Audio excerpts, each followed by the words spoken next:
Ijambo ry'umunsi, gushakisha uburinzi bw'Imana igice cya kabiri.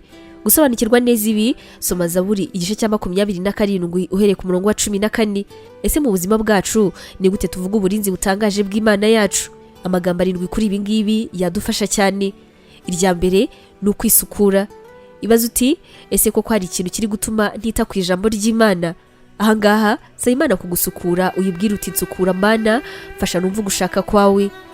Icya kabiri, emera kuri umunyantege nkeya. Guca bugufi ndetse no kwemera ni ikimenyetso cy'uko waba umugwaneza kandi ukaba witeguye noneho kugendera mu ijambo ry'Imana ndetse n'ibyo yifuza yuko wakora mu buzima bwawe. Ahangaha rero zirikana yuko uri umunyantege nkeya, ibyo ukora byose ubikora nk'umuntu ariko utabikora nk'Imana. Icya gatatu, saba Imana neza. Imana isezerana ko ikintu cyose cyasabwe kiri mu bushake bwayo rwose nta kabuza izacyumva kandi ikagisubiza. Nitumenya yuko Imana yatwumvise, ahangaha tuzaba tunazi neza yuko kandi yadusubije. Icya kane, tekereza neza. Imana isezerana yuko ijambo ryayo rizaba ari urumuri rumurikira intambwe zacu, kandi uko dutekereza ku ijambo ryayo ari nako bidufasha mu buzima bwacu umunsi ku munsi.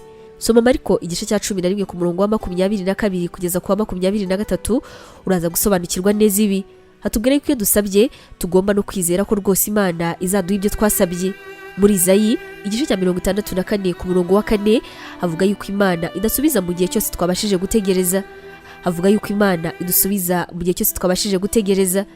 Iyo twirukaganya ibintu tukayifata nk'aho ari ibintu biri aho ngaho kandi natwe ubwacu tubashije kwikemurira, rwose tubikora mu buryo bwacu. Ariko mu gihe twategereje Imana yidukorera ibyiza bidafite aho bihuriye namba n'ibyo tuba dutekereza. Ese urumva wifuza gushakisha uburinzi bw'Imana? Ubu butumwa mwabuteguriwe kandi mwabugezwagaho na Nibintije Evangelical Ministries International, ariyo mu magambo ahinnye izwi nka NEMI. Tangirana umunsi wawe n'ibyishimo watewe n'ijambo ry'Imana ukora subscribe hano kuri NEMI TV. Biroroshye cyane, ni ugukanda kuri ako kantu k'umutuku ubona, ubundi ikintu cyose dushyizeho ukaba wa mbere kukireba. Ntugacikwe n'ijambo ry'Imana tukugezaho umunsi ku munsi, komeza ubane natwe. Waba utekereza ko wahamagariwe gukora umurimo w'Imana? Wifuza inyigisho zacu se zisohoka buri munsi zagufasha mu buzima bwawe, cyane cyane zigukomeza mu bibazo? Umva wifuza kwiga ibijyanye na teolojiya ukamenya ijambo ry'Imana, intwaro yagufasha mu buzima?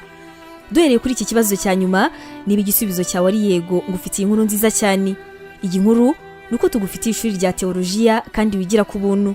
Mu ishuri ryacu harimo porogaramu zitandukanye zirimo nka pastoral studies, aribwo buryo wakwiga kuba umuvugabutumwa mwiza cyane. Tugufitiye kandi biblical studies, ariyo masomo atandukanye ya Bibiliya, ndetse na Christian counseling, inama za Gikristo zifasha gukomeza imitima. Kugira ngo usobanukirwe biruseho, wasura urubuga rwacu arirwo wa3.nemibibleinstitute.com, cyangwa se nanone ukaba watwandikira kuri WhatsApp kuri izi nimero 141 232 650 wanatwandikira kandi kuri email yacu ariyo nemevangelism@yahoo.com. Imana iguhe umugisha.